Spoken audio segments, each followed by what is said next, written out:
Bon, donc aujourd'hui, on va continuer cette séquence portant sur l'histoire des Français à l'outre-mer et comment, en fait, on a vu se faire articuler des réseaux de commerce. Et aujourd'hui, en particulier, c'est mon intention d'aborder le problème de la création de la Compagnie des Indes.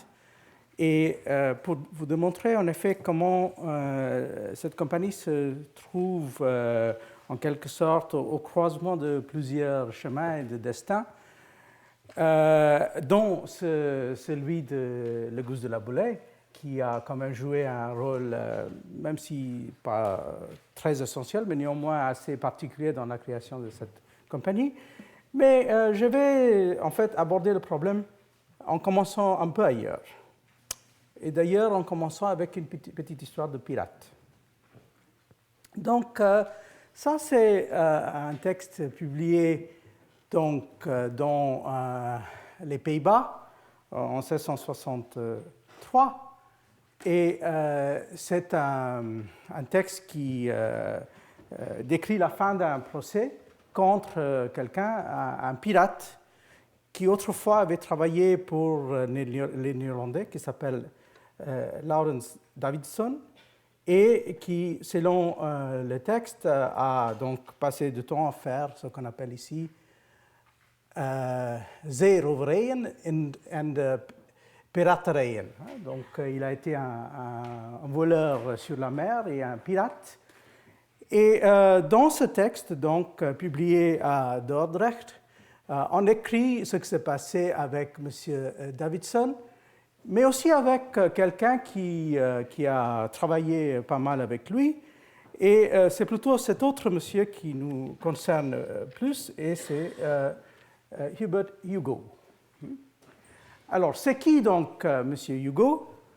C'est quelqu'un qui a eu une carrière très compliquée, et je vais vous décliner un peu comment ça s'est passé avec lui.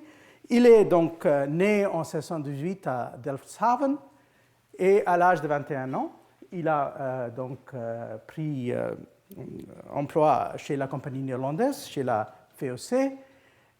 Il a passé du temps, il est monté petit à petit dans les rangs en Inde et ailleurs, jusqu'en 1652, quand il est devenu chef du comptoir néerlandais à Ahmedabad, donc dans le Gujarat.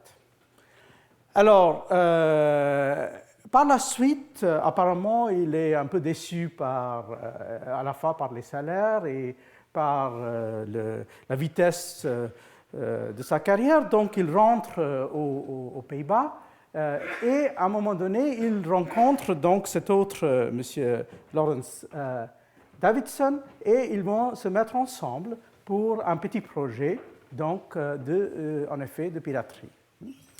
Alors, en 1652, donc il était à Ahmedabad, il y a une espèce de trou entre les deux, mais on sait qu'en mai 1661, il est arrivé au Havre, où il a eu des pourparlers avec des Français, et il a reçu une lettre de marque, on verra par qui, et avec ça, il est parti avec un vaisseau bien armé, probablement de 36 canons ou quelque chose comme ça, et qui s'appelle donc, en fait, au départ des Pays-Bas, ça s'appelait les 7 provinces, mais en arrivant au Havre, il a changé le nom et il a pris le nom de Zwarte Arend, qui veut dire l'aigle noir, un nom assez sinistre.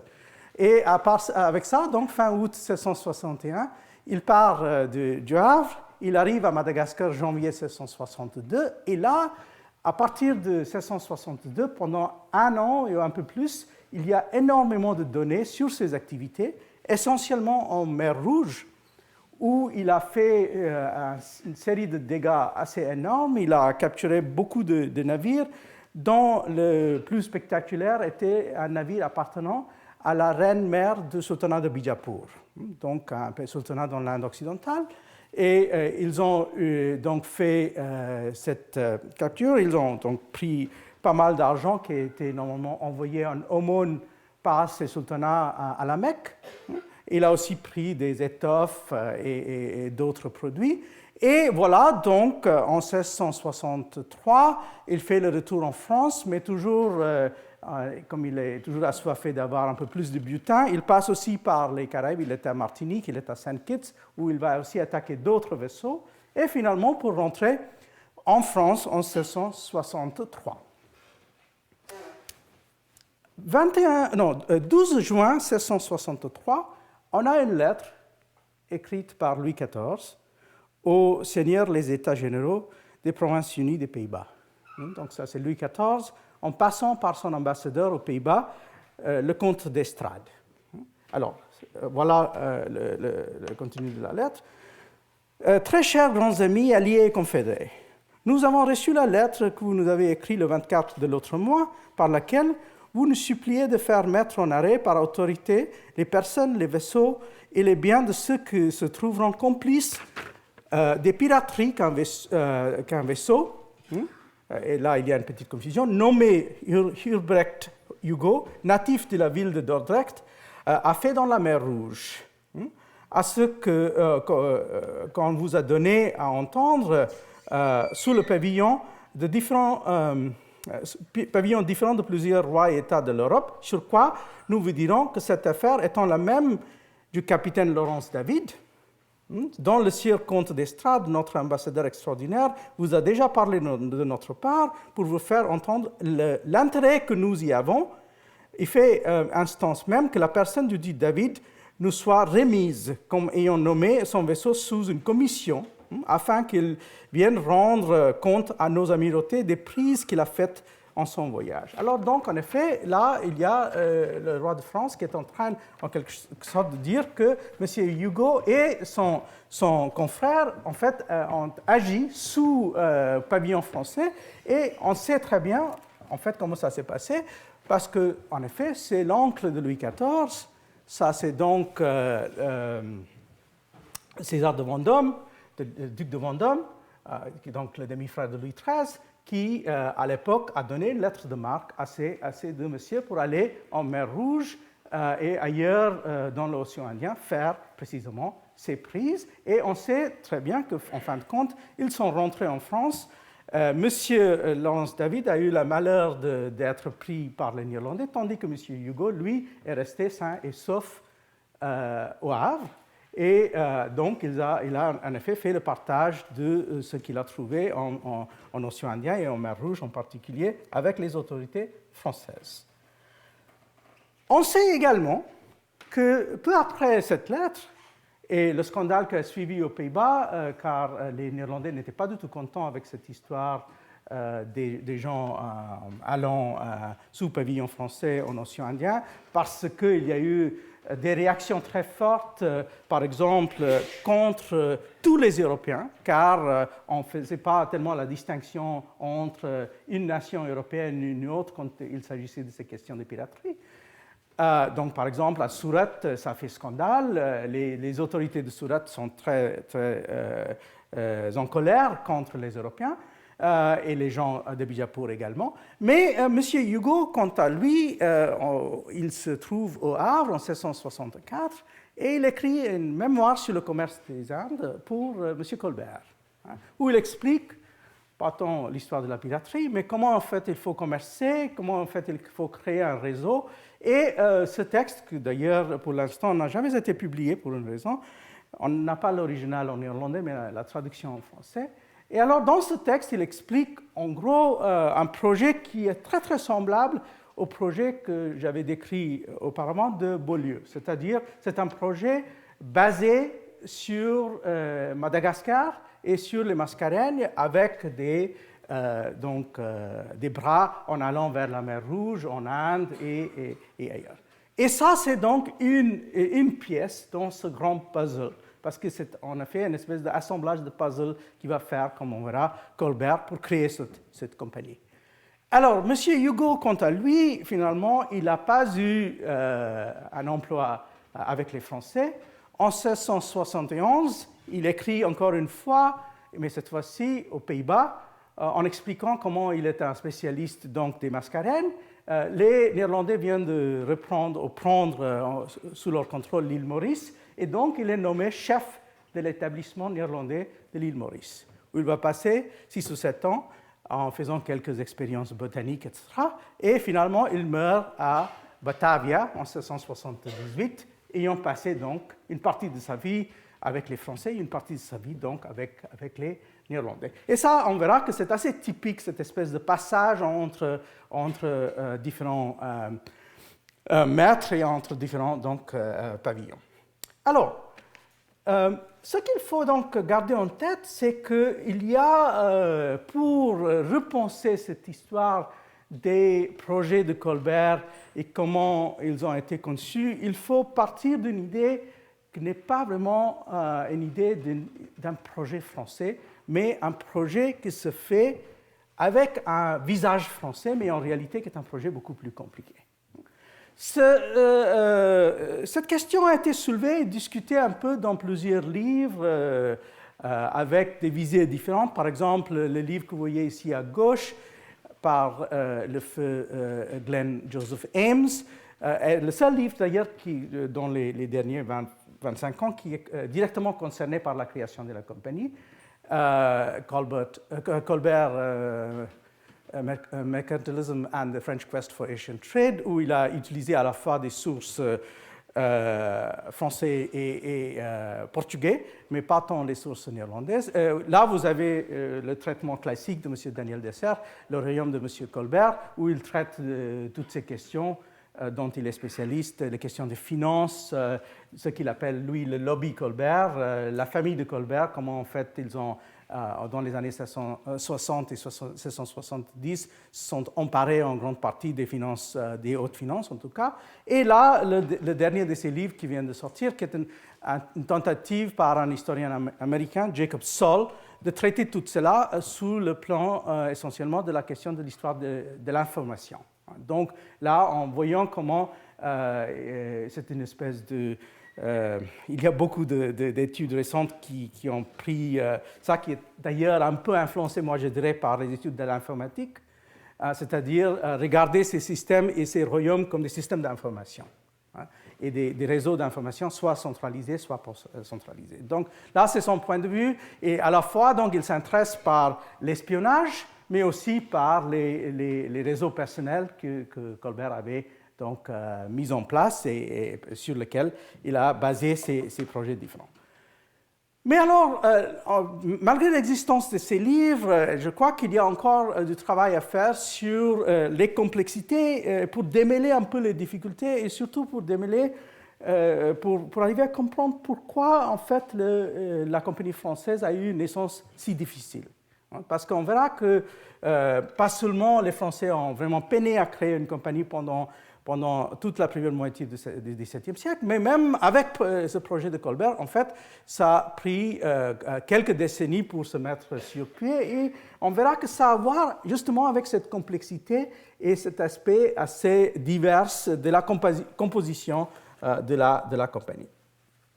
Alors, heureusement, bien sûr, l'avantage avec Colbert, et c'est une des raisons pour lesquelles on a tous ces livres, c'est un archive qui est assez bien constitué, en passant par les mélanges de Colbert et d'autres sources qu'on a. Alors, donc, on peut facilement trouver quelques-uns de ces personnages clés. Certains sont plutôt connus, certains ne sont pas si connus que ça, qui ont aidé pour mettre sur pied ce projet de la compagnie de Colbert.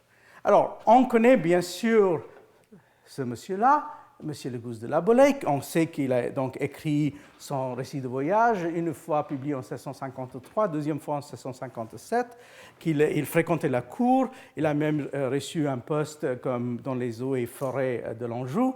Donc il était un familier de la cour de Louis XIV, et manifestement il parlait, on a vu, pas seulement avec des gens haut placés, mais avec des intellectuels plus largement. Il était en contact donc avec Gassendi, il était en contact avec Thomas Hobbes, etc.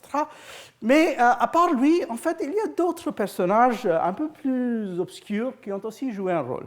Dans les papiers de Colbert, par exemple, on trouve un texte dont l'auteur n'est pas extrêmement clair, mais en regardant de près, on comprend que c'est un jésuite, un portugais, qui s'appelle Damião Vieira, et qui a écrit un texte qui s'appelle Mémoire de l'état présent des affaires des Indes. Si on regarde dans les archives portugaises, on comprend très bien qui est Damião Vieira. C'est un jésuite, mais un jésuite très militaire. Il a joué un rôle fondamental dans le siège de la forteresse de Colombo, quand il a plus ou moins organisé la défense contre les Néerlandais dans les années 1750. Par la suite, il a aussi joué un rôle d'ambassadeur. Il a été envoyé par les Portugais chez le roi Marathe Shivaji. Mais il est quelqu'un donc qui s'y connaît au niveau aussi de la cartographie, des forces et des faiblesses des différents groupes européens. Et donc, c'est à partir de cela qu'il va écrire ce texte. Il y a un deuxième personnage qui est assez curieux, d'ailleurs, et on trouve des traces de lui ici et là dans les archives, et ça, c'est un certain M. Holmes. Alors, là, encore une fois, en creusant, on arrive à comprendre qui est M. Holmes. Ce M. Holmes, en fait, c'est Sir Robert Holmes. C'est un Anglais, et qui, d'ailleurs, est assez connu dans l'histoire militaire de l'Angleterre et surtout dans l'histoire navale, car à un moment donné, dans les années 1750, il avait monté des expéditions sur la côte ouest de l'Afrique et il a aussi fait pas mal de choses à partir d'une présence qu'il avait consolidée sur l'île de Wight. Et d'ailleurs, il y a un petit texte sorti en 1677 qui est une espèce de polémique, qui s'appelle donc « A seasonable argument to persuade all the grand juries in England to petition for a new parliament ». Et donc, c'est une liste, il dit « A list of the principal laborers in the great design of popery and arbitrary powers who have betrayed the country to the conspirators ». Donc, ce sont des gens qui font des conspirations pour le pape. Et parmi ces gens, on trouve qui? On trouve ici, à Winchester, Sir Robert Holmes, first an Irish livery boy, then a highwayman, and now Badshaw. Badshaw, c'est le mot qui est utilisé, B-A-S-H-A-W, Badshaw, of the Isle of Wight. Got in bonds and by rapine, 100,000 pounds sterling. The cursed beginner of the two Dutch wars. Donc, on a mis sur son dos les deux guerres anglo-hollandaises, selon ce texte, ont été causées par l'intervention de ce monsieur Robert Holmes. Alors, je vous donne un petit exemple de l'intervention de M. Holmes auprès de Colbert. Donc, c'est un texte des mélanges de Colbert. Si votre Majesté a jamais dessein de commencer la guerre avec Messieurs les États d'Hollande, donc vous voyez, il est vraiment dans cette affaire comme ça, il sera de très grand avantage pour le bien de son service de faire prendre leur flotte des Indes orientales, laquelle vaut plus de 2 millions de livres sterling. Ce qui se pourra exécuter facilement avec 8 ou 9 bonnes frégates bien armées et fournies de toutes les sortes d'ammunition, victuailles pour leur subsistance de 9 ou 10 mois, et en cas que les 10 vaisseaux de guerre ne fussent pas capables de porter les victuailles pour le nombre d'hommes nécessaires à l'exécution de tels desseins, il sera besoin d'avoir une grande flûte ou deux pour porter leurs victuailles de supplément. Il faut que cet escadron soit en état de faire voile vers le commencement de novembre, afin qu'elle puisse être au cap de Bonne-Espérance au commencement de mars suivant, et qu'en arrivant, il fasse aussitôt descente de 7 ou 800 hommes pour prendre le fort que les 10 Hollandais y ont bâti, lequel n'est pas encore parachevé, ni ne le pourra être de plus de 2 ou 3 ans. Les terres de ces pays-là sont très riches, etc. Donc, il propose la prise de la colonie de Cap, avec une flotte française. Et d'ailleurs, il a toute une série d'autres propositions un peu de ce genre. Et il finit, et ça c'est un autre script qui le dit, « Monsieur Holmes propose outre cela une descente en Hollande pour brûler et prendre la plupart de leurs grands vaisseaux dans le port de Helvant.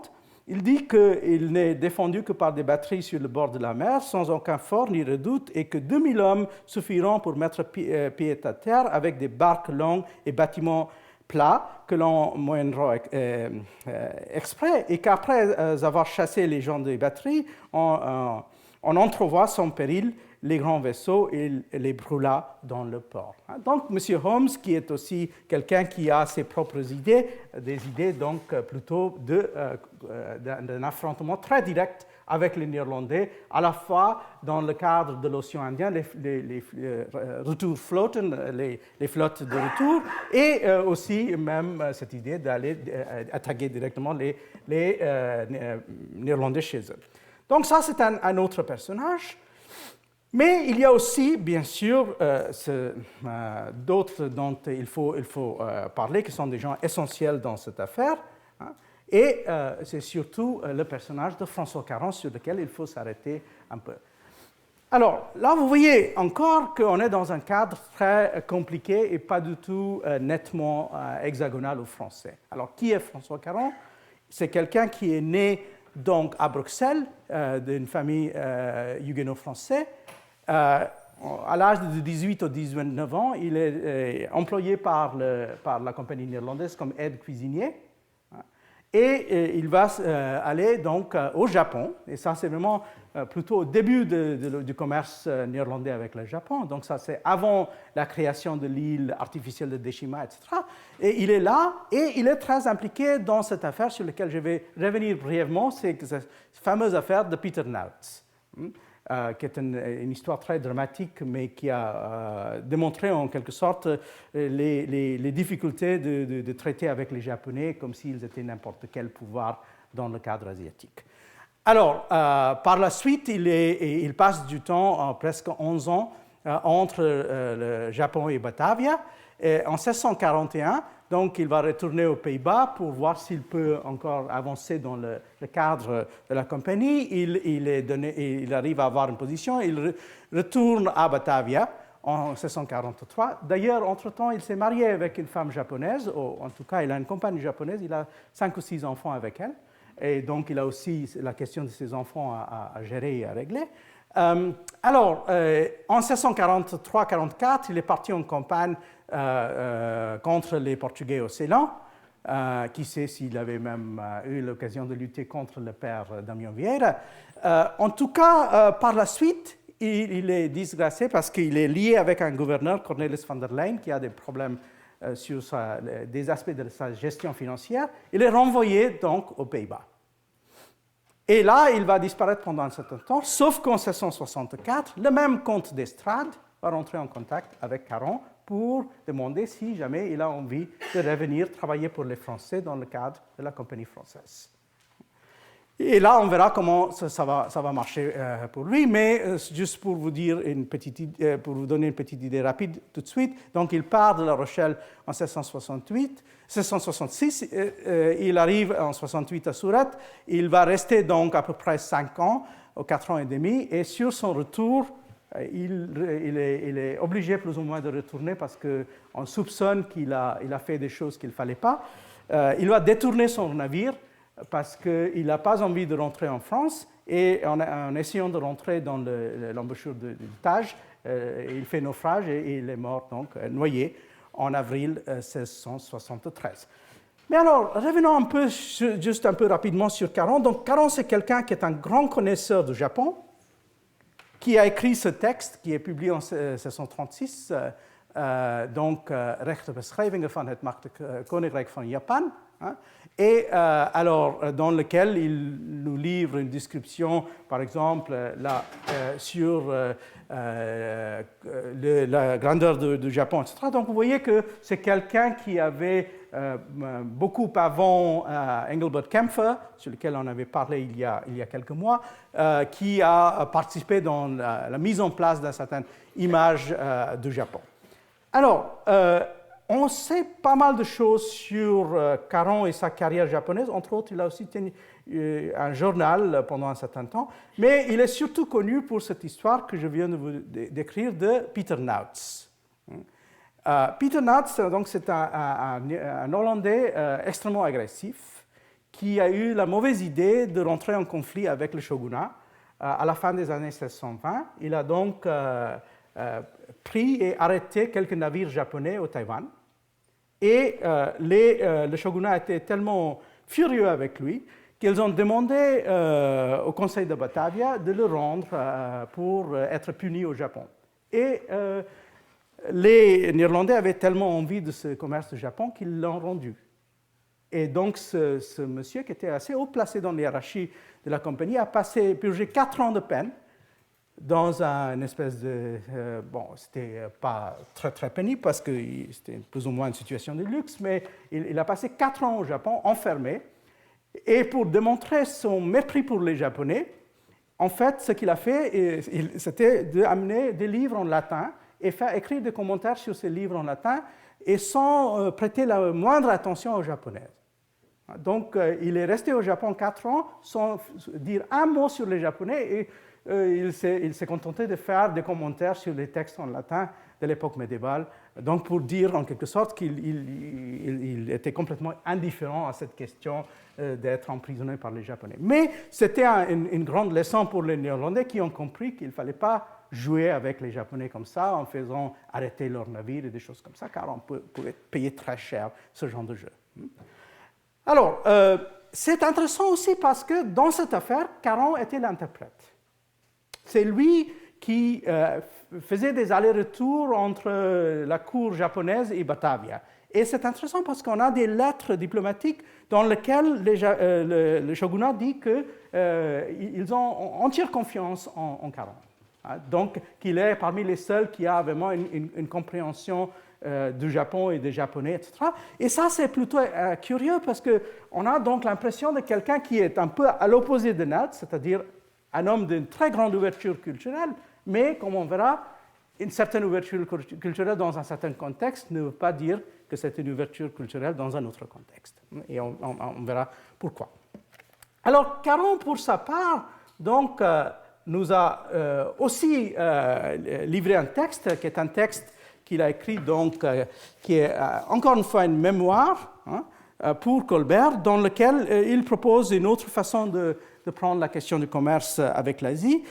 Il dit que lui, et ça c'est un peu contraire à l'opinion de Hugo, il dit que l'île de Madagascar est un peu éloignée des quartiers du Sud, à savoir de la côte de l'Inde, de celle de Malabar, de Bengale, de Surat et de Coromandel.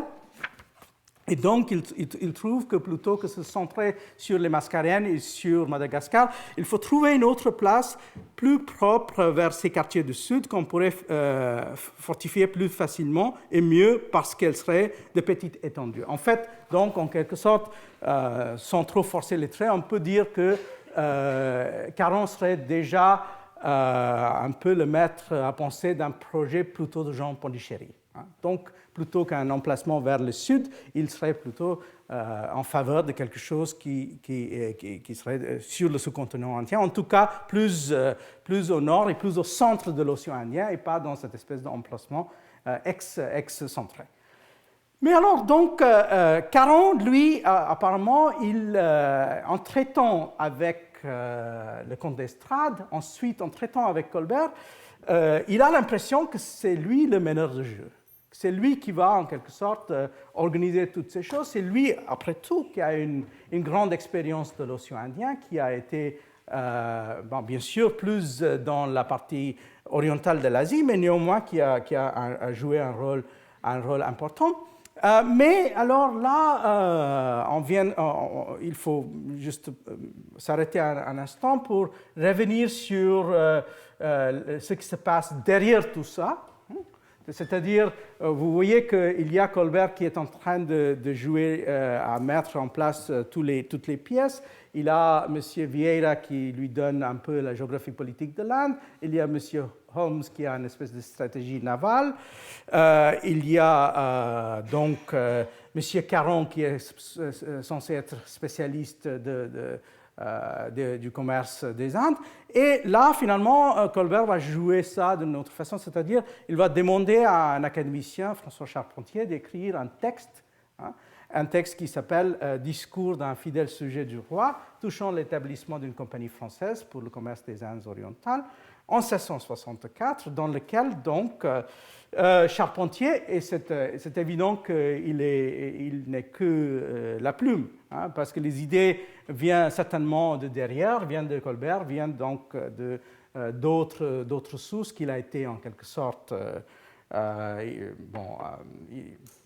on a fait le nécessaire pour le background. Et alors, donc, vous voyez un peu comment il écrit, adressé à tous les Français.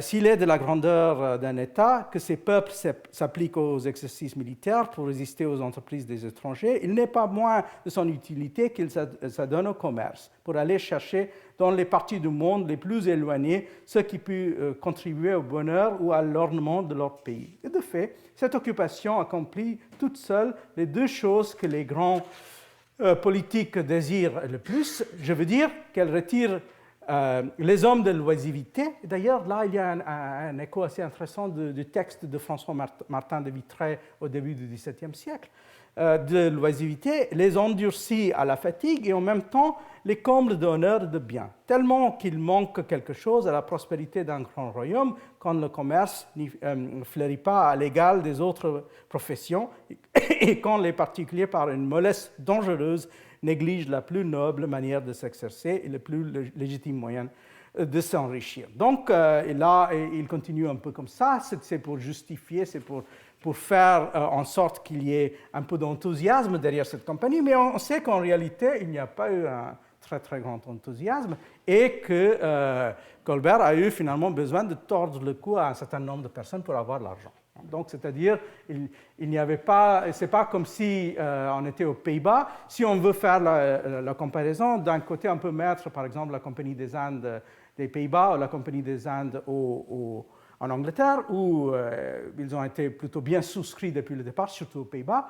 Et le cas français, à mon avis, se place plutôt du côté, par exemple, des Danois, qui ont eu le même genre de problème, c'est-à-dire Christian IV, quand il a voulu créer sa compagnie, n'a pas pu susciter de l'enthousiasme chez les bourgeois. Et donc, là encore, vous voyez que dans les contributions, la famille royale donne un peu plus que 5%, la cour donne encore 7%, le conseil du roi 14% et demi, et ainsi de suite. Donc, en fait, ils ont eu besoin de passer un peu par cette voie, je dirais plutôt politique, même s'il y a, par exemple, les noms identifiés tout en bas, mais par exemple, les marchands et banquiers ne représentent que 6,4% des gens qui ont fourni leurs 3 paiements donc, en septembre 1665. Alors là, vous voyez donc qu'il a eu pas mal de difficultés à le faire, et ça reste d'ailleurs un problème, c'est-à-dire que finalement, ce n'est pas une compagnie qui va, et c'est un peu le contraire du cas de la compagnie néerlandaise, jamais jouer, avoir la possibilité d'une très grande autonomie, car l'État est toujours trop intéressé, l'État est toujours trop impliqué même dans la gestion quotidienne, et parfois l'État a des idées qui sont beaucoup plus intéressantes que les particuliers, mais c'est néanmoins un problème, il y a néanmoins des tensions entre ces deux conceptions. Alors, revenons donc à François Le Guz de la Boulaye. Quel rôle a-t-il dans cette affaire? On a vu que Caron est parti qu'en 1666. Mais avant ça, en fin 1664, donc, Colbert va envoyer Le Guz de la Boulaye avec 2 autres compagnons en direction de la Perse et de l'Inde, avec un autre projet, c'est-à-dire que même avant l'arrivée des navires, d'avoir les permissions et les fermanes, c'est-à-dire les textes officiels, soit du Shah de la Perse, soit de l'empereur moghol. Et pour cela, donc, il envoie, comme je vous ai dit, Monsieur de Lalaing et Monsieur Le Guz de la Boulaye. Et donc, on peut suivre leur chemin. Ils vont partir de Marseille en passant par l'Empire ottoman. Donc, ça, c'est la voie traditionnelle et terrestre pour rentrer par l'Empire ottoman en Iran. là où ils vont donc en 1665, on l'a vu, rencontrer Tavernier qui va faire donc cette espèce de relation assez mauvaise langue sur leur présence à la cour des Safavides, et pour arriver finalement en Inde, en passant par Kong et Surat. Donc ils vont arriver en Inde en début 1666, quelques mois donc avant Caron. On a les instructions qui ont été données à le Guz de la Boulaye et à M. Lalande. Alors, là, vous voyez qu'il avait déjà publié son texte, il s'est marié, et il est donc envoyé en 1664 pour arriver à Isfahan en 1665. Et d'ailleurs, les instructions qui ont été données à le Guz de la Boulaye sont des instructions assez étranges, il faut le dire. Donc, je vous donne quelques éléments de ces instructions. Sa Majesté, au milieu des grandes qualités dont il a plu à Dieu, le doué, etc., et en celle d'une curiosité louable d'être particulièrement informé, etc., il continue un peu comme ça. Mais alors, l'idée, c'est de démontrer dans tous ces moments, quand le Guz de la Boulaye et les autres vont se trouver devant les souverains asiatiques, une certaine façon de présenter la cour de Louis XIV et la France. Par exemple, la cour de Louis XIV, il faut dire qu'il est toujours présenté comme si c'est quelqu'un qui a une espèce de qualité, moi je dirais presque millénariste, tellement il est spécial. On dit par exemple que qu'encore que la coutume de nos rois soit d'être toujours au milieu des princes et grands seigneurs de leur cour qui sont habillés de même que Sa Majesté, sans aucune différence, il n'est jamais arrivé qu'un inconnu l'ait pris pour un autre, ni un autre pour lui. Tant la beauté et la grandeur de sa taille et la majesté de son visage sont faciles à remarquer. Donc, de la même façon, on va continuer pour décrire sa cour, ses palais, et aussi sur l'importance donc, militaire de ses possessions, donc en insistant par exemple sur, vous voyez la grandeur de Louis XIV, il a fait passer ses armées depuis la frontière de son royaume jusque dans la Hongrie, sans faire le moindre désordre. Et le jour même qu'elles y sont arrivées, l'armée des Turcs ayant forcé le passage d'une rivière, etc., donc comment il a battu les Turcs, comment en fait Louis XIV est maintenant présent sur les 4 continents. Et comment ça? Parce que bien sûr il y a la Nouvelle-France, il y a le Madagascar, il y a l'Europe sans problème, mais pour l'Afrique, là on peine un peu. Et là, vous voyez comment ils vont trouver une solution quand la même année, donc, non seulement il a employé ses forces maritimes pour réprimer les corsaires de Barbarie, qui infestaient la mer Méditerranée, mais même pour les tenir en bride, il a fait passer la mer à ses troupes qui ont pris le poste de Gigérie. Là, vous voyez, c'est en Tunisie, c'est un petit moment, ceux parmi vous qui sont des affectionné d'Alexandre Dumas, vous vous rappelez que c'est là où est mort Raoul de Bragelonne, si je ne me trompe pas, dans cette affaire de Gigérie, sur la côte d'Afrique, lequel il fait fortifier pour les contenir de plus près et empêcher la continuation de leur piraterie. Donc, du coup, il a aussi une présence africaine, il est présent donc sur les 4 continents. Et on verra donc qu'il y a une espèce d'insistance dans ce texte sur la grandeur et surtout la grandeur militaire de la France et des Français. Et on verra par la suite que c'est quelque chose qui est débattu et où il y a des questions qui sont posées par d'autres qui ne sont pas du tout d'accord avec cette façon de présenter la France et les Français. Alors, pour nous, ce qui est donc important, c'est le passage de le Guz de la Boulaye, donc qui arrive à Isfahan, où il va se retrouver déjà dans une situation compliquée. Pourquoi? Parce qu'il se retrouve déjà dans une situation où les Français sont représentés de 3 façons différentes. Donc, il y a les marchands, et on avait vu cette histoire de comment, en arrivant à la cour, les gentilshommes ont voulu avoir la précédence et il y a eu une confusion, c'est-à-dire la façon de faire asseoir les gens n'était pas correcte selon les gentilshommes, et donc on a cette histoire racontée par Tavernier dans laquelle le Guz de la Boulaye commence à crier très fort « Man bek zadeh », je suis un gentilhomme et il ne faut pas me faire asseoir comme ça, et j'ai un statut qui est plus élevé que les marchands. Donc on a déjà cette espèce de tension entre gentilhomme et marchand. Mais bien sûr, il y a aussi un troisième élément très compliqué, c'est la présence missionnaire. Donc, parce qu'il y a déjà un vieux rusé qui est présent à la cour d'Isfahan, qui s'appelle le père Raphaël Dumont, qui connaît très bien l'Iran, qui est un peu le go-between pour ces choses. Et là encore, les choses sont difficiles parce que le Guz de la Boulaye a des contacts dans le milieu missionnaire, mais surtout en passant par les missions étrangères. Parce qu'il s'avère qu'il c'est un proche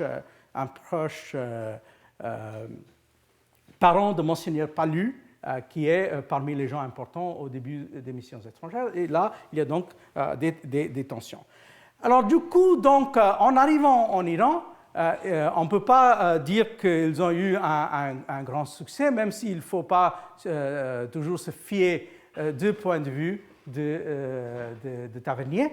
Mais c'est surtout donc en allant plus loin que les problèmes vont se poser encore. Et là, je vais revenir un moment, dans quelques instants sur une lettre, peut-être la dernière lettre qu'on a de le Guz de la Boulaye, écrite de Surat, en 1666 à Colbert. Mais avant ça, j'ai quand même envie de passer par un autre élément, un dernier élément, qui est déjà présent, par exemple, dans les voyages de Tavernier.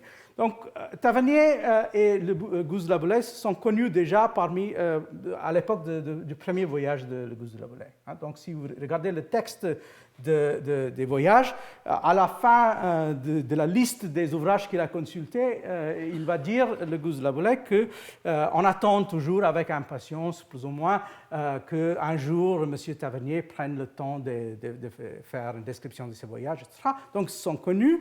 Manifestement, ils n'appartenaient pas au même groupe ou à la même classe. Il y avait, bien sûr, de la part de Tavernier au moins quelques problèmes dans sa vision de fonctionnement de l'autre, mais ils ont quand même quelques aspects en commun, comme on a vu, le Guz de la Boulaye aimait se déguiser en persan, et Tavernier aussi.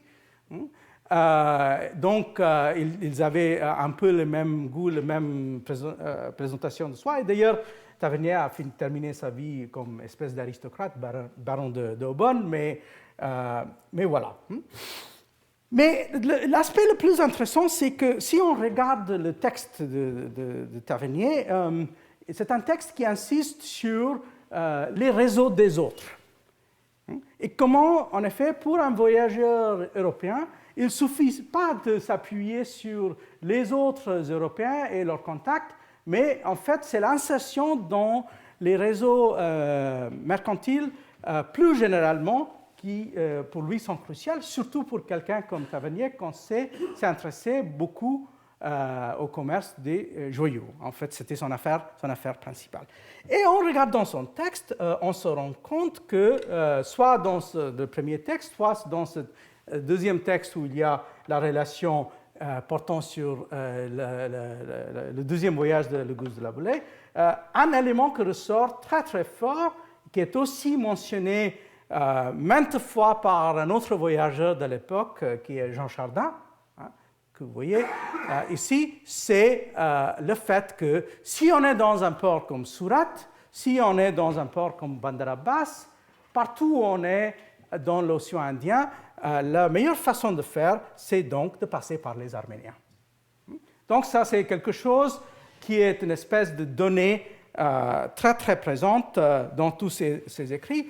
Là, c'est un livre qui vient de sortir d'un de mes collègues de Los Angeles, qui est sorti il y a 3 ans, je crois, qui est quand même un livre très important, car c'est la première fois que quelqu'un a vraiment pu ramasser une masse très importante de documents des marchands de Julfa, écrits dans leur propre dialecte, qui n'est pas l'arménien, disons, standard.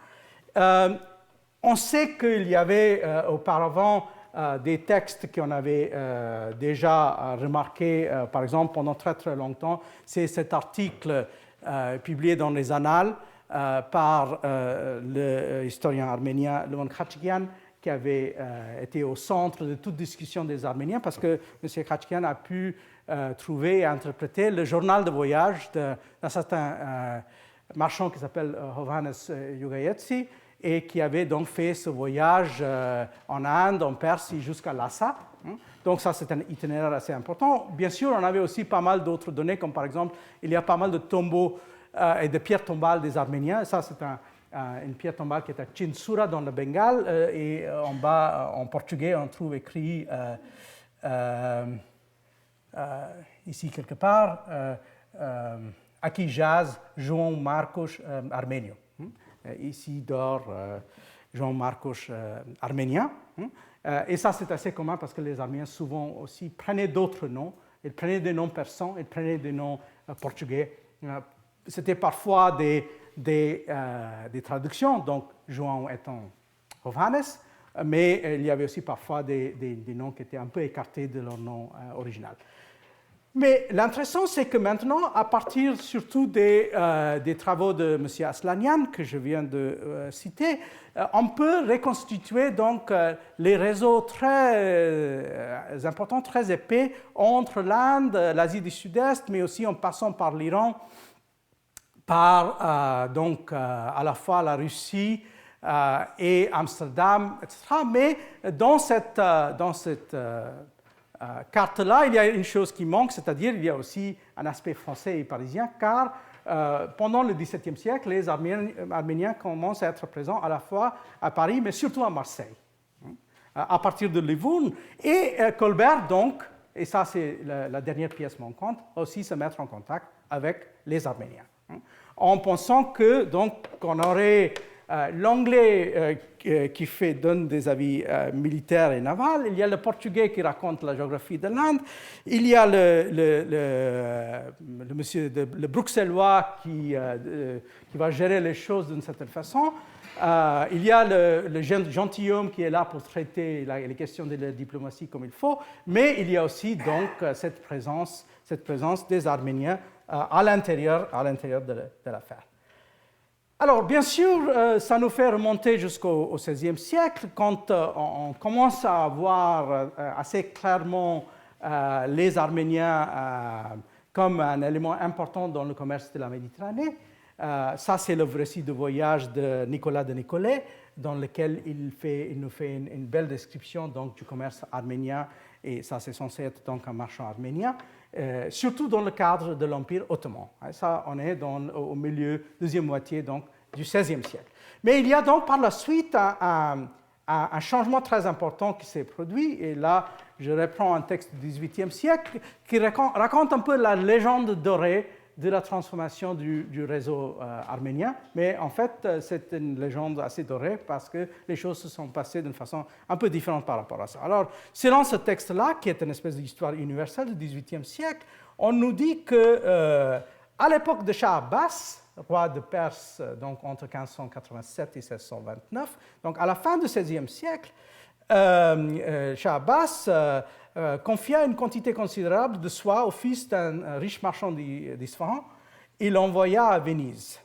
Dès que le jeune persan y fut arrivé, il prit une maison magnifique, il fit belle dépense. Le Sénat s'étant informé à la fin qu'il était, jugea à propos de saisir de lui et de ses marchandises pour en empêcher l'entière dissipation, etc. Donc, il nous dit en effet que Shah Abbas s'est rendu compte que les personnes n'étaient pas du tout compétents dans la matière du commerce, ils n'étaient pas capables de gérer les questions commerciales, ils avaient tendance à dépenser trop d'argent. Et alors là, donc, on nous dit que Shah Abbas jeta les yeux sur les Arméniens, qui étaient sobres, ménagers et gens de fatigue pour entreprendre de longs voyages, et il jugea qu'étant chrétien, il ferait plus propre à traiter avec les chrétiens. Il choisit parmi eux les plus intelligents, il leur fit donner à chacun un certain nombre de balles de soie qu'ils devaient payer à leur retour, ce qui leur était raisonnablement taxé, et ce qu'ils pouvaient les vendre de plus était pour leur peine et pour les frais de leur voyage, etc. ils se font rendus en peu de temps si experts qu'ils vont à présent jusqu'à Tonkin, à Java, aux Philippines et partout l'Orient, à la réserve de la Chine et du Japon. Donc, ça, c'est la légende dorée. Shah Abbas qui voit que les personnes ne sont pas de bons commerçants et donc il rentre en contact avec ces Arméniens avec une espèce de système assez bien rodé qui serait donc avantageux d'eux. Mais c'est loin de la réalité. La réalité, c'est que Shah Abbas, à la fin du XVIe siècle, a fait la guerre en Arménie et il a fait transporter par force des milliers de familles des Arméniens contre leur gré, et dans lequel il y a eu des massacres, il y a eu pas mal de gens qui ont été tués. D'ailleurs, l'historien anglais Edmund Hudzik récemment a écrit un article en insistant en fait sur la violence de ce transfert, que ce n'est pas du tout quelque chose qui s'est passé doucement. Mais en tout cas, le résultat de tout cela, c'est qu'on va se faire créer dans les alentours d'Isfahan, à Nouvelle-Julfa, une espèce de colonie arménienne très importante, qui s'appelle donc Nouvelle-Julfa par rapport à Julfa, l'original qui était en Arménie. Et là où on a donc ces Arméniens qui vont garder leur foi chrétienne, mais qui sont plus ou moins dans une situation où ils peuvent fonctionner par rapport à l'État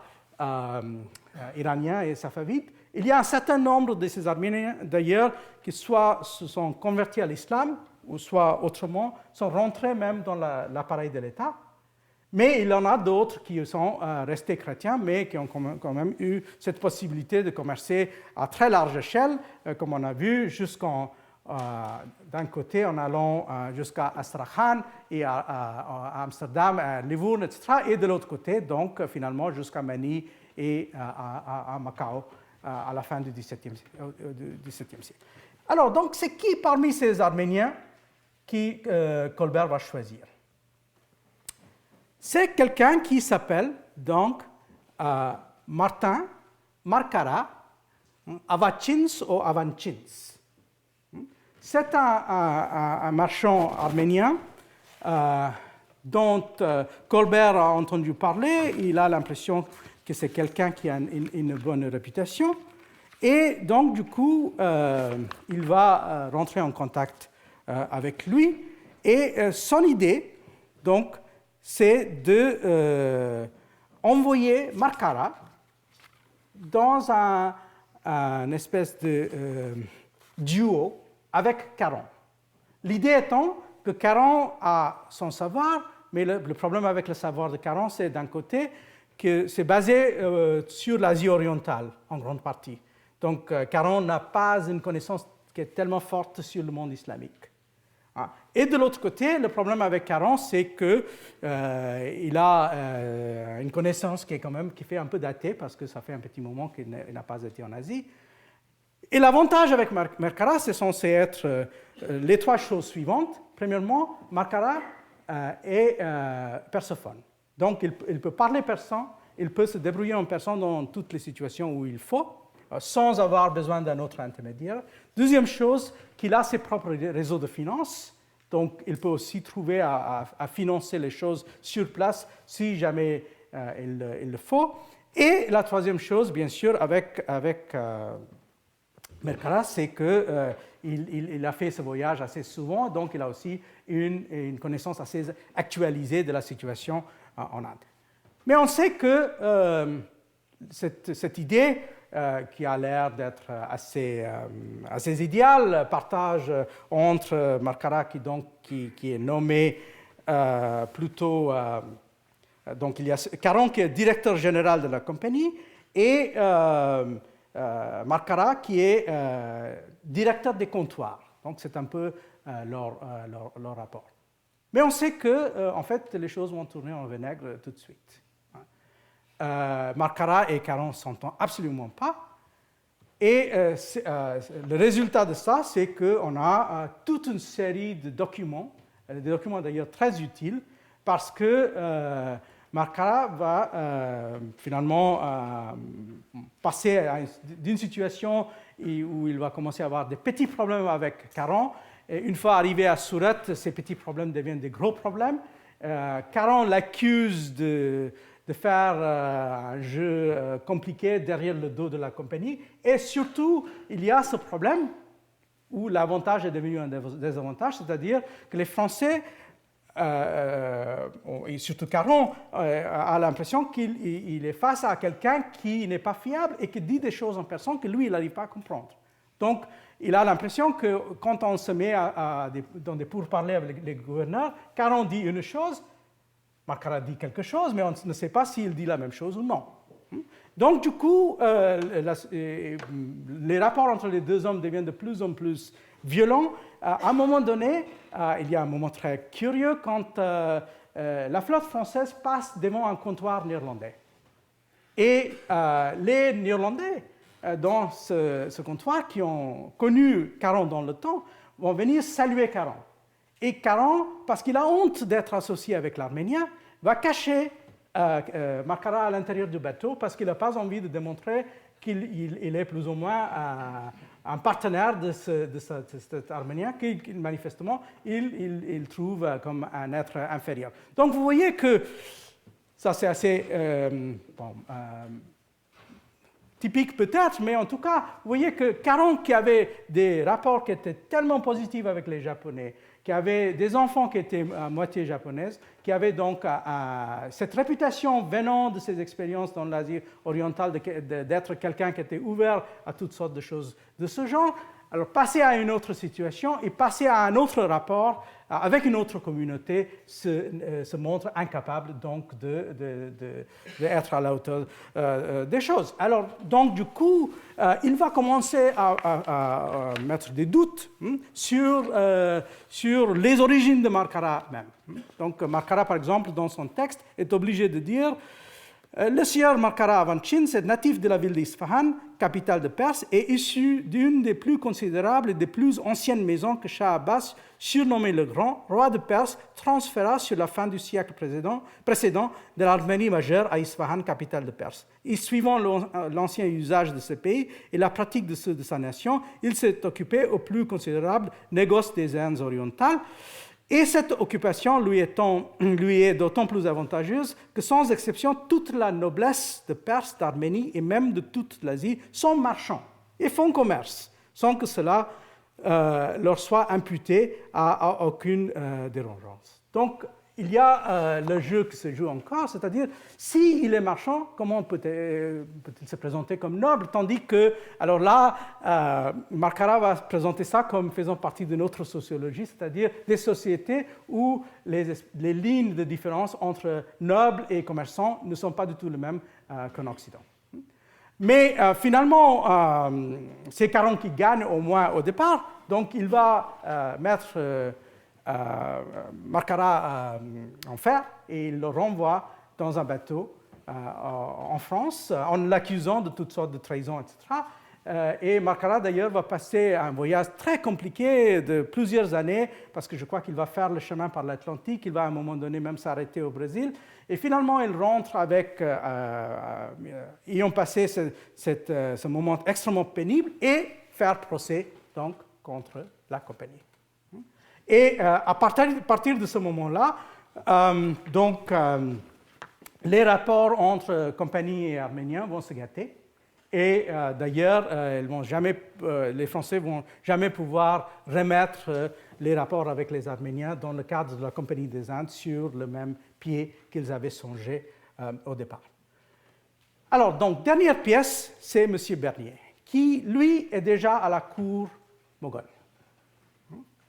M. Bernier, disciple de Gassendi, grand intellectuel, médecin, qui, lui, observe tout cela d'une certaine distance et qui va faire, lui aussi, un rapport pour M. Colbert. Et dans ce rapport, il nous dit, en effet, qu'il a vu se passer toutes ces choses-là. Il n'avait pas été consulté pour la construction de la compagnie, mais il nous dit, en effet, qu'il faut quand même faire gaffe par rapport à un certain nombre de choses. Et c'est intéressant comment lui, il voit les choses. Par exemple, il dit qu'il y a quelque chose que nos ennemis aient fait entendre à la cour, c'est que les Français appartiennent à un roi qui est très puissant et que c'est une nation guerrière, impérieuse et turbulente. Donc vous voyez, c'est exactement ce qu'il y avait dans le texte de la Boulay, c'est-à-dire c'est les instructions de la Boulay. Et tandis que lui, il dit il faut tâcher d'ôter tout sujet à Aurangzeb, au ministre, d'appréhender qu'il ne devient un jour trop puissant dans ce quartier, parce que donc, bien sûr, là, on va penser aux Portugais. En fait, donc, il faut plutôt faire croire aux Moghols que la France est une nation, disons, d'artisans. C'est une nation paisible où on ne fait pas la guerre, on fait des beaux produits, et on est une nation de commerçants et d'artisans, et pas du tout un pays de guerriers, parce que c'est la meilleure façon donc de rentrer et avoir la confiance des Moghols. Et c'est aussi intéressant de voir ces deux petits passages. Il revient sur le problème de notre ami Hugo. Parce qu'il sait très bien qu'il y a quelque chose qui s'est passé en mer Rouge. Et il dit, pour ce qui est de l'affaire de Hugues, qui vint il y a quelques années faire cette belle affaire de Moka, si on venait à en parler, je serais d'avis de dissimuler là-dessus adroitement tant qu'on pourrait, et puis si l'on pressait de dire qu'il n'est pas français, mais hollandais. Et si l'on juge à propos que les Français n'avaient jamais été aux Indes, et qu'il fallait croire qu'il les eût trompés en leur faisant croire qu'ils allaient aux Canaries ou en quelques îles. Donc, ça, c'est sa façon de régler le problème de Hugo. Et bien sûr, là aussi, il y a une dernière petite chose, c'est là où il va donc aussi nous parler, pour ce qui est d'affaires du nommé Bébert et de la Boulay, quoi que ce soit un assassinat qu'il faut écrire en lettres rouges pour en témoigner quelques jours nos sentiments en temps et lieu. Néanmoins, pour le présent, je serais d'avis qu'on ne parle pas du tout. Alors, c'est quoi l'histoire de l'assassinat de la Boulay? Là, on le connaît surtout par Tavernier, c'est-à-dire de la Boulay, passant par le Gange, en allant, soi-disant, en direction de la Chine, tout seul, avec ses caisses, avec ses livres et avec ses bouteilles de vin, donc qui arrive à traverser la rivière, mais il est donc pris par des bandits qui ont eu un malentendu sur le contenu de ces caisses, et là, donc, il est tué sur le bord du Gange. Donc, parmi les hindous, au moins, ça serait considéré comme une belle mort. Merci.